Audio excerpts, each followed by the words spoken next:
moving on, let's look at some real world trading examples and to combine the trading strategies, techniques and concepts that you've learned, right? And see how we can apply it to the real world of trading using real charting examples.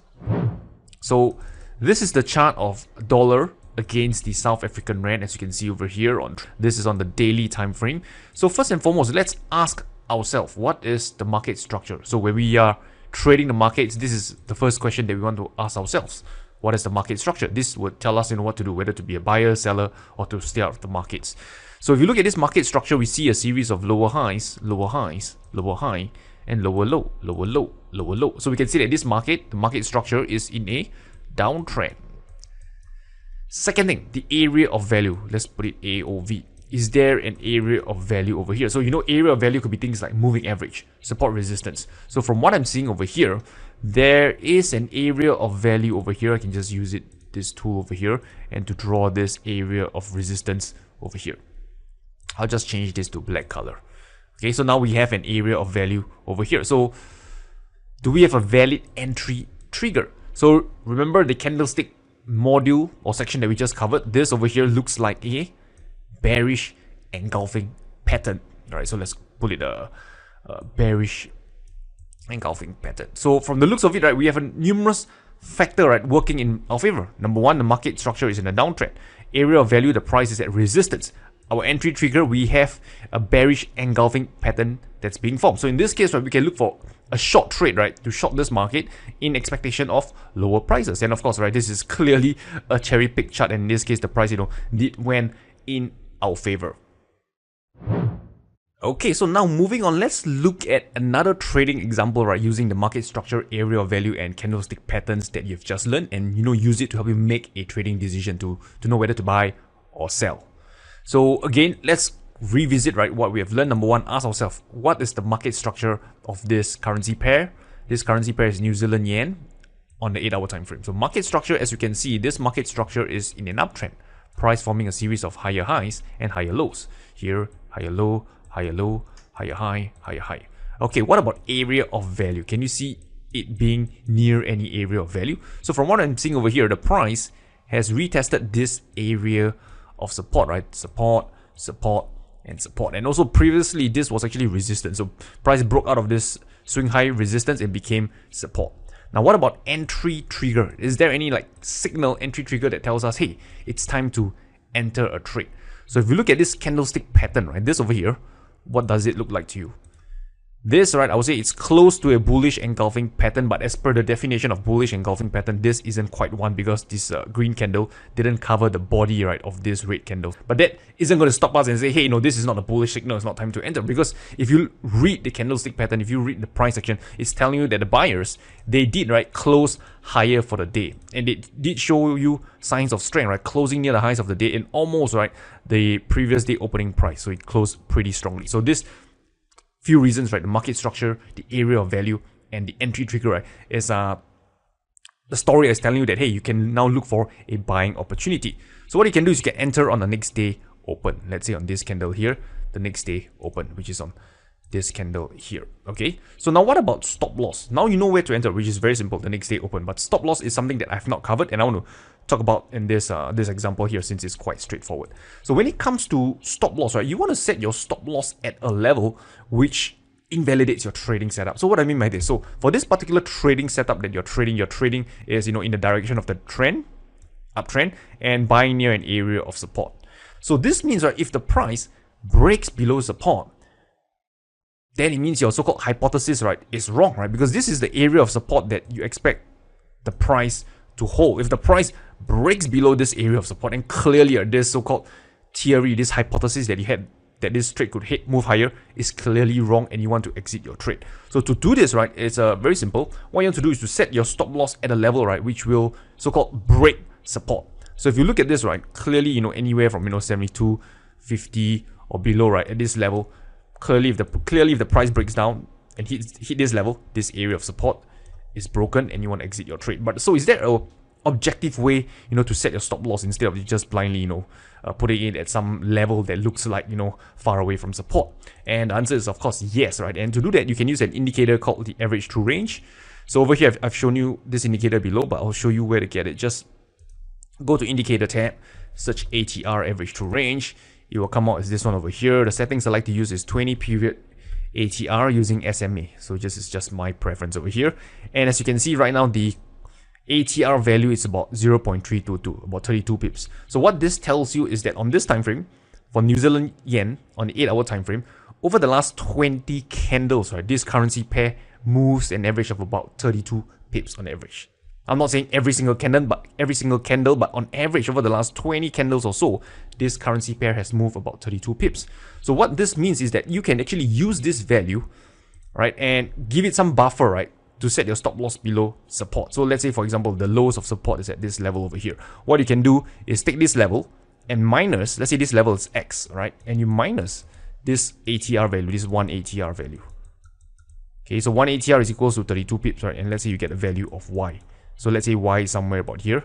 This, right, can be your stop loss, and it's an objective way to set your stop loss based on the volatility of the market, since ATR indicator, takes into account the volatility of the market. So let me walk you through how to actually set your stop loss. So what you want to do is to find out what is this low of support. So in this case, right, the low of support, the value is on this candle here, and the value is about, from what I'm seeing over here, it's $72 and 72.72. So you just look at this L value, which is the low of the candle, and you can see it's about 72.72. So what I'm going to do is take 72.72 minus 32 pips, right? 72.72, and I minus 32 pips, which is 0.32.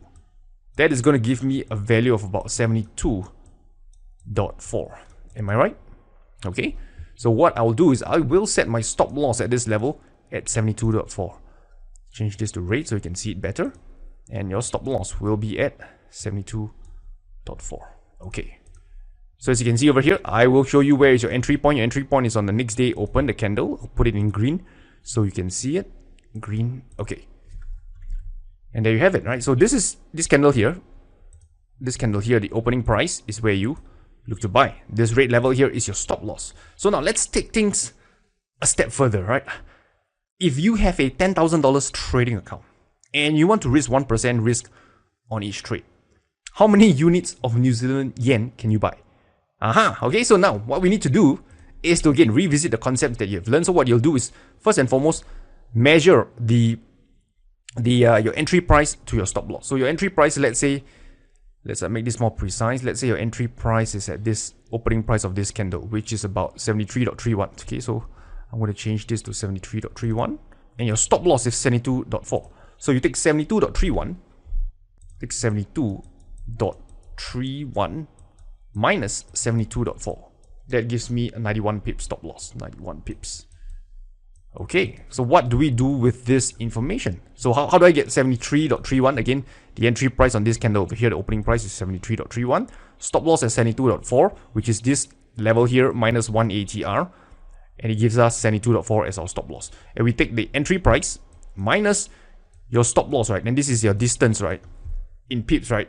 For stop loss. So in other words, from your entry price here all the way down to here is 91 pips. So now the question is, how many units of New Zealand yen can we buy such that we don't lose more than 1% of our account?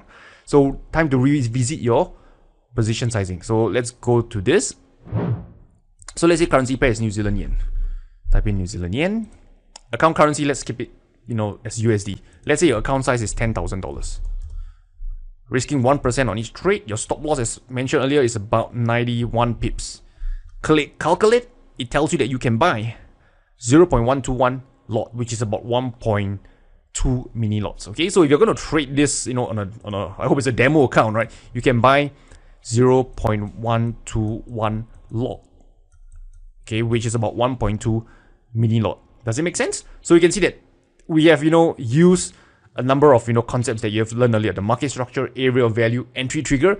Then we learn how to set our stop loss. We learn how to calculate the optimal position size, right, such that we don't lose more than 1% of our trading account, as shown in this position sizing calculator over here. Okay, so how are you feeling? Do you feel overwhelmed? There's so much to cover.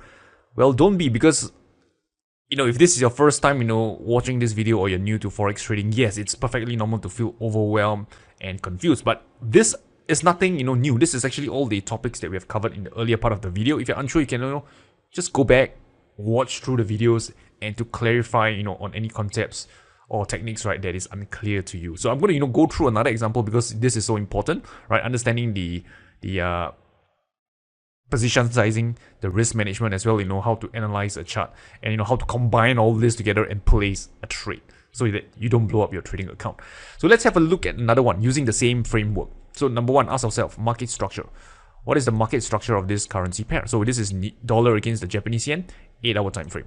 Market structure is down. I'm just kidding. It's up, right? Higher highs and higher lows. Higher highs, higher low, higher low, higher low. Market structure is up. And then you have higher high, higher high, higher high. Area of value is the price near an area of value. As you can see over here, it is at this previous resistance which became support. And yes, this is an area of value. And not just that, right? We also have, if you pull out your 50 period moving average, right? This 50 period moving average also serves as an area of value. We tested once, twice, 3 times, and then 4th time over here. So this is what we mean by when we have like support and the 50 period moving average coming together, from 2 separate area of value coming together at a similar area. I call this stack areas because you have multiple factors coming together to work in your favor. So this is a stack area. You have the area of value of the 50 period moving average as well as previous resistance which became support. The third thing, right? Do you have an entry trigger? So from the looks of things, when you studied the bullish reversal candlestick patterns earlier, this isn't actually any of the candlestick pattern which you have learned. But again, the memorizing of the candlestick pattern, the name is not important. What's important is that you can see, right, buyers stepping in, right, to push and close higher. It breaks and close above the 50 period moving average. Looking at the range of this candle is pretty nice and large as well, and the price is close near the highs. So this tells you, the buyers are in control, right, and managed to close right near the highs of this 8-hour time frame. So what we can do is, again, to me, this is a valid trading setup, and you can look to buy. So let's say you buy on the next day's opening price of this candle over here. So now what about stop loss? So again, stop loss, we want to set it at a level which invalidates our trading setup. So our area of value is over here, this previous resistance which became support. Okay, we want to set our stop loss, right, a distance below support. We don't just want to set it smack below support because, like for example, this is directly over here, because the price would just come down, spike through it, and then continue higher. So if you set your stop loss just below it, this could happen to you, right, pretty often, and it sucks. So this is why I recommend, right, finding the low of support, right, and then just minusing off 1 ATR for it. So in this case, 1 ATR, it tells you it's about 34 pips. So what's left for you to do right now is to find out what's the low of support. The low of support is, again, right, let me look at this candle as the low. It's about 108, let's make it 109, as shown over here, right? This is the low. The low of support is about 109. So I'm going to take 109 minus 34 pips. So again, using my trusty calculator, 109 minus 34 pip, it gives me 108.66. So this tells me my stop loss, right, should be at 108.66. I'm going to change this to rate. I am going to also change the coordinates to 108.66. Okay, this is my stop loss level.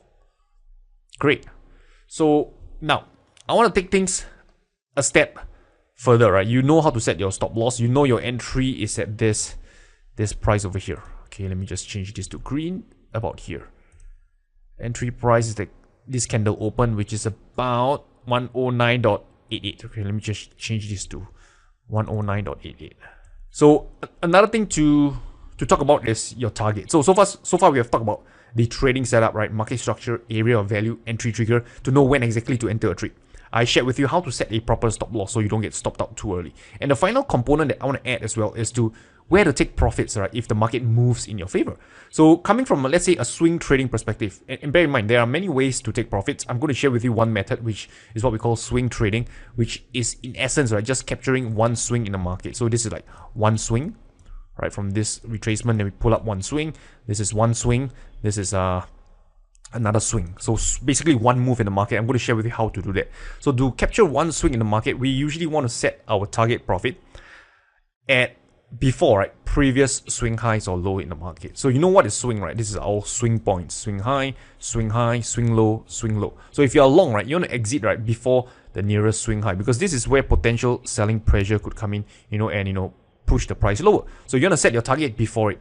So in terms of target, I would say a reasonable target could be at this price point over here. Before this, remember, this over here is an area on your chart, not a line. So don't set your target, right, just, 1 pip below this highs, because remember, it's an area. The price may not get to that high, right, before it starts to reverse. It could just, come close into that area, doesn't hit the highs, doesn't hit these highs over here, and then it starts to collapse. So if you're too, greedy with your take profit, you set it at these highs over here, or even over here, you're making it difficult for the market to, to give you a profit. So be reasonable with your targets. So my recommendation is to set it before the swing high. So let's say we set it somewhere about here, right? This I would say is reasonable. And let's change this to blue color. Okay, so let's say our target is at, let's put it at a number that is easy to understand. 107 dot, let's say 72, okay? Okay. So now if you look at this right now, you can see that where is your entry price, which is this green line over here. Where is your stop loss, this red line over here. Where is your target, which is this blue line over here. So now again, let's revisit, position sizing, since that is so important, right? That is what keeps your account intact. Let's find out, right, the size of our stop loss. So basically from entry price to your stop loss, right? What is this distance over here? So again, just take the entry price minus the stop loss. So what you can do is you can pause this video and do the math with me and see whether you get the answer correct. So I'm going to take 109.88 minus 108.66. Right, so basically I'm taking this green number minus this red number. It gives me about 122 pips. Okay, that's the distance of my stop loss. So in essence, from here to here is 122 pips. So now let's use this number and find out, right, how many units of dollar against the Japanese yen can we buy such that we can still adhere to our risk management. So to do that, just go to look for dollar yen. This is the currency pair you're trading. Okay, let's say your account currency is funded in US dollar as well. Account size, let's say now you're a baller, right? 100,000 units your trade. Your account size is $100,000. And let's say you are still that same, prudent trader. You still risk 1% on that trade. Well done. Stop losses 122 pips, as we have mentioned earlier. I think it's about 122 if I'm not wrong. Yep, it is. Then you're just gonna click calculate, and it tells you that you can buy now 0.899 standard lot. This is equivalent to about 8.9, I would say 9 mini lots, right? If you just round it up, it's about 9 mini lots or 0.9 standard lot. So in other words, okay, if you have a $100,000 account and you're risking 1% of that account, let's say 1% is $1,000 of your account, and you're trading this currency pair dollar against the Japanese yen, your stop loss is 122 pips. Okay, how many units of this currency can you buy? And according to that risk management, or rather position sizing calculator you saw earlier, it's about 0.9 standard lot or 9 mini lots. It's actually 0.899. I just rounded up to make my life easier. So that's how you combine all these different elements together, this concept strategies, right, to make sense, right, out of your Forex trading career. So let's now take things one step even further. Okay, so this is actually stuff we've covered earlier. I'm just revising it. So we're going to take things a step further, because one thing that you might not notice if you look at this, hey Rainer, this is my entry price, this is my stop loss, and this is my target. It seems that my stop loss over here, okay, let's call it SL, stop loss, is kind of smaller than my profit target, right? If I just pull it out, let's call it TP, target profit. My stop loss is wider than my target profit. And if you are thinking along those lines, you are absolutely correct. You can actually use a tool like this over here, okay? Just use the long position one to help you assess, right, your risk to reward ratio. So just pull this tool out, right? Just click this one, choose long, and if you're going to click, let's say you click on this green line, this thing will come out. So the way we're going to do it is that we're going to adjust this thing, right, such that this level here is at our stop loss, okay? And this one over here is at our target, the blue line. And this over here is smack at our entry point, which is fine. And you can see something very interesting. What it's telling you, how you actually make use of this tool, is that you can see you are risking 122.2 pips, right, which is your stop loss. 122 pips. And this over here, 84.7, is your target profit, what you have targeted, which is about 84 pips. So in other words, if you look from a risk to reward standpoint, you are risking $1 to potentially make back 69 cents as shown over here. 69 cents. How do I know it's 69? You can see over here, risk to reward ratio 0.69. You're risking $1 to make 69 cents. So it's not exactly very favorable, and most traders will say that's not really a trade that I want to take, and I can perfectly understand that. So what can you do to make this risk to reward on your trade more attractive? So now there are a few things that you can do. Number one, you can of course shift your target up higher. Okay, to a point where you now, okay, you're risking $1 and make $1.37 back in return. But as you know, to put your target over here, it's a bit of a, I won't say it's a stretch, right? Since this is a trending market, but what has to happen is that the market, right, has to break above these highs to get to your target. So that's like kind of like a little bit more work, right, for the market to go through to reach your target. And I would say that's a lower probability, right, since the market has to break through above this swing high. But again, right, in the context of this price action that we are seeing, I wouldn't say that is impossible because we are after all in an uptrend. But if it's a range market, right, that is, I would say, clearly a very bad decision. So let's say we don't touch the target, right? Let's keep the target the same. Let's say around this level over here. Okay, this is our target, right? So what else can we do to make the risk to reward more favorable? What we can do is, again, we can shift our stop loss. We can make it tighter, right? Shift it up higher. But again, we don't want to mess with our stop loss because our stop loss is at a level where it reaches, right, it will invalidate our trading setup. You don't want to exit your trade while the setup is still valid. It doesn't quite make sense, right? You want to be buying at support, and support is not broken, but you already exit your trade. That's not very, wise. So the last thing that you can still do is to adjust, right, your entry point. So you know your entry point right now is about 109.88, which is this green line over here. This is your entry point. What you can do is to use a buy limit order. See, this is one of the orders that we have mentioned earlier. To use a buy limit order to enter at a more favorable price. So what if we shift, right, our entry price to somewhere about here at, let's say, 109.5. Okay, so let me just adjust this, just double click this. Let's say our entry price now is at 109.5. Our take profit level, the price, we keep it unchanged. Our stop loss level, we keep it unchanged as well. And we click OK. So now if you look at your risk to reward right now, you can see now you're risking $1 to potentially make $1.45 as shown over here. $1.45. Now your risk to reward, right? Let me just put it 1 over here. Your risk to reward, right, has been now improved by using a buy limit order. Of course, everything has its pros and cons. So let me share with you the downside to using this method. If you go with a buy limit order, your order might not get filled. And if the market continues higher, you would have missed the trade. But in this case, right, of course, it's a cherry pick chart. You would have gotten filled and have entered at a more favorable price. As you can see, this market did dip down lower and giving you a better entry price, and now it's starting to kind of head higher. So this is another technique that you can use in your own trading. If as of right now, right, if you're looking at your entry, stops, and target, the risk to reward doesn't quite make sense, you can consider using a buy limit order to get in at a better price. But a few things that I would caution you is to not adjust your original stop loss, because that is at a level, right, that is planned, right, to set, right, where if the price reaches it, it will invalidate your trading setup and you want to get out of it. Don't make it too tight, because sometimes a slight spike, right, might get you stopped out of your trade if your stop loss is too tight. As for target, there's some discretion over here. Since, as you've seen, right, this is a trending market, it's not far-fetched to say that, hey, maybe I can move my target up slightly higher somewhere about here. Since it's a trending market, the price tends to break above the previous high. That is fair enough, right? That I would say is a fair call. But one thing to note that if the market right now is in the range market, right, and you buy, let's say, somewhere about here, and your risk to reward is not very good, don't set your target above the highs of this resistance, because you are expecting the price to break above that resistance to give you this target that you have over here, just so your risk to reward makes sense. And this is really a very bad idea if you're going to shift your target to even above resistance. But for this context that we are talking about here in this uptrend, I would say that is a perfectly fair call. Okay, so are you still with me, right? I hope so. And if you are, smash the thumbs up button. But if your mind, your soul is wandering elsewhere, then hit the subscribe button. Okay, so now let's have a look at another example. This is Aussie against the Swiss franc, as you can see over here. And this is the 8-hour time frame as well.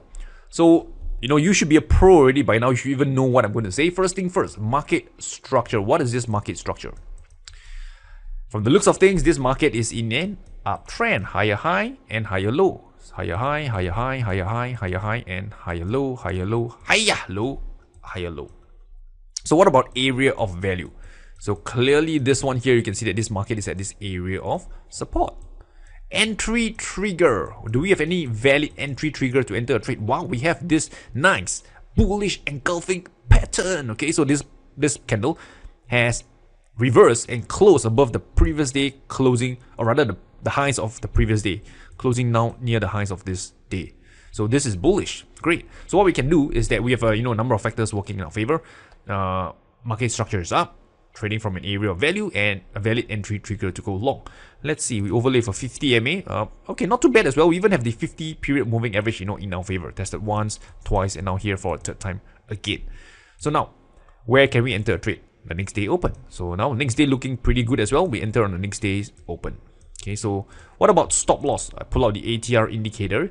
You can see the stop loss, right? The ATR value is about 0.003, which is about 30 pips. So again, the way to read this stop loss indicator is the same as you're reading a pip, right? Fourth decimal place. Same concept over here. So now let's find out what is the low of this support, right? So we can set a proper stop loss level. So the low over here is about 0.6818. So 0.6818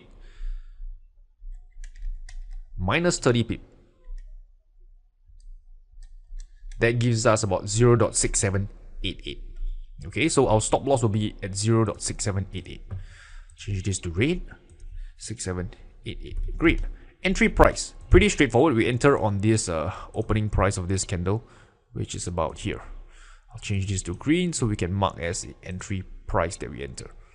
So now, I am not going to go through the position sizing because you should be a pro by now already. As for target, it's going to be quite straightforward. Your target could set it just before this swing high. So let's say somewhere about here. Okay, I'll change this to blue. Okay, and that's a potential level, right, where you can use to set your target profit. So as of right now, if you just eyeball, you can see that your risk to reward, you're probably risking $1 to make like 80 cents or so. And as you know, you can use a buy limit order to improve your risk to reward on the trade. And to manage your risk, you can use a position sizing calculator to know how many units of currency you should buy, right, such that you risk, like, for example, 1% of your account. So that is something that we have done through previously as well. So one thing to point out is that for this particular example, I want to show you how a losing trade looks like. And in this case, the market went in our favor a little bit.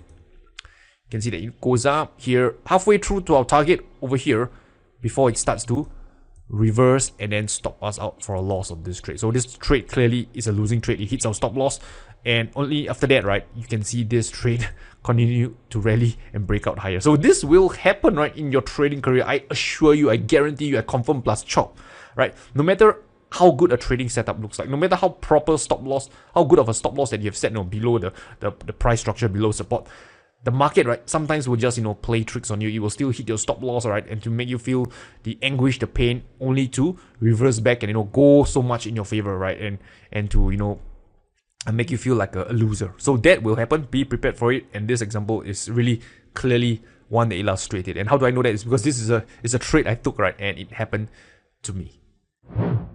Okay, so moving on, right, let's have a look at a few trading examples, and this time around it will be a little bit different. It will be trades that I will not want to trade. And again, we will use the same formula, we will use the same concepts that we have talked about earlier. We'll have a look at the market structure, area of value, and the entry trigger. So first one, Aussie against the Japanese yen. So if you look at this chart on this time frame, the daily time frame, you can see that the market structure is up. Great. So what will we do? We look for buying opportunities. Second thing, where is the area of value? So on this chart and on this time frame, I see that the area of value is around the $82 price point, somewhere here. So right now the price is kind of like in the middle of, I would say, nowhere, so it's not near any area of value. I'll give it a cross. Entry trigger. Is there any valid entry trigger at this point in time? Well, since it's not even at an area of value, I won't really care if there's an entry trigger or not, because I'm not trading from an area of value. And right now the market is still open, it's not closed yet. So again, entry trigger is pretty much, I'll say, no as well, since this market is currently still moving and not closed yet.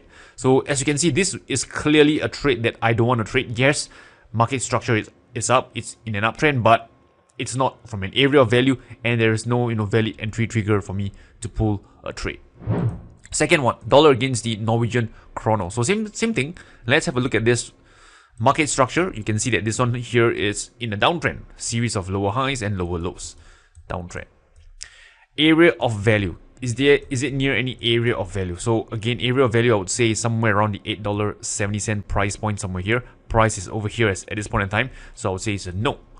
Entry trigger wise, if it's not at an area of value, then really usually I don't even bother looking at the entry trigger. But for the sake of, let's say, this training, we look at the entry trigger, we see there was a shooting star on the previous day, right? So there is an entry trigger, but because again it's not from an area of value, I would choose to skip this trade altogether. So hopefully by now you can understand, right, how market structure, area of value, and the entry trigger give you a good idea to, hey, whether should I be taking a trade or not.